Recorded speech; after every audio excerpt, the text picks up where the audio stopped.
And welcome back. So we all know that our relationships are essential to our well-being. And if you want to improve those connections, well, there's now a book for that. It's called Matters of the Heart, Healing Your Relationship with Yourself and Those You Love. And the author of that book is Dr. Thema. She's a licensed psychologist and professor of psychology at Pepperdine University. Dr. Bryant, thank you. Thanks for being here. Oh, thank you for having me. This is such an important topic right now. And we've all heard the phrase, I think, that the most important relationship that we have is the relationship that we have with ourselves. How do we go about nurturing that relationship?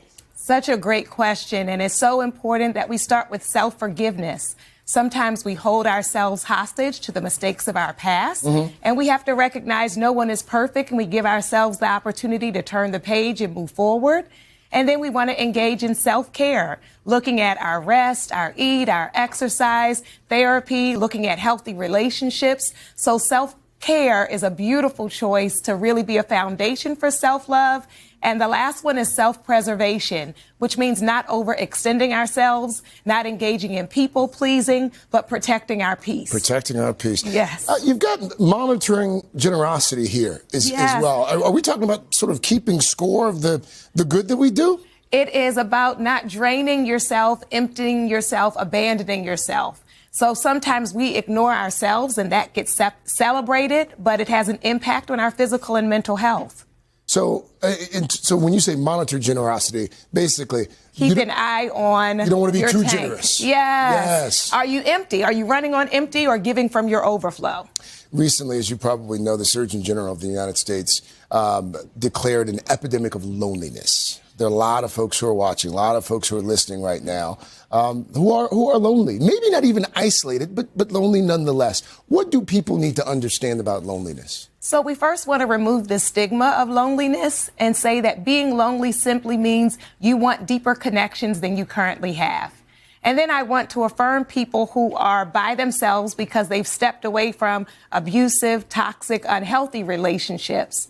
And we want to think about, as you're moving forward, trying to build relationships, sometimes trying to go deeper with the people you already know. We might have very surface conversations, and we want to take that risk of sharing from a more honest place.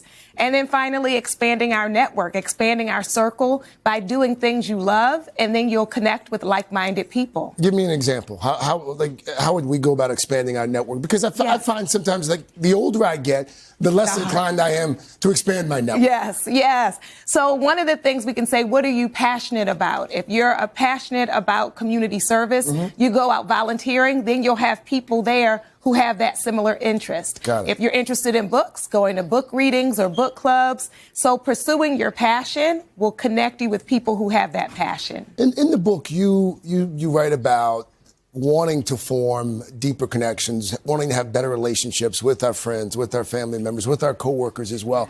We're missing the mark in a lot of ways. How so? So one of the ways we miss the mark is with unfair expectations. Sometimes we are expecting people to be identical to us, to agree with us on everything. Sometimes we are looking for people to be more very quickly instead of allowing it to evolve and grow.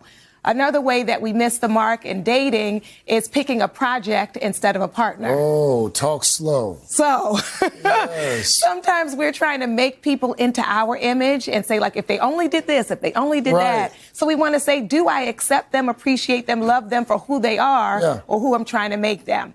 And the very last one I'll say, a quote my mom used to always say to me is, everyone has baggage. You want someone with a carry-on. So we got to work on our stuff so we don't put it all on other people. Something you can put in the overhead. That's it. Not something you need to check. Right. That's it. Dr. Thema, thank you so much. Oh, thank you for having me. Thank you so much. Matters of the Heart is out just in time for Valentine's Day. It's out on February 4th, and you can find more about the book on our website, today.com/books. And for more ideas on creating a balanced, mindful life,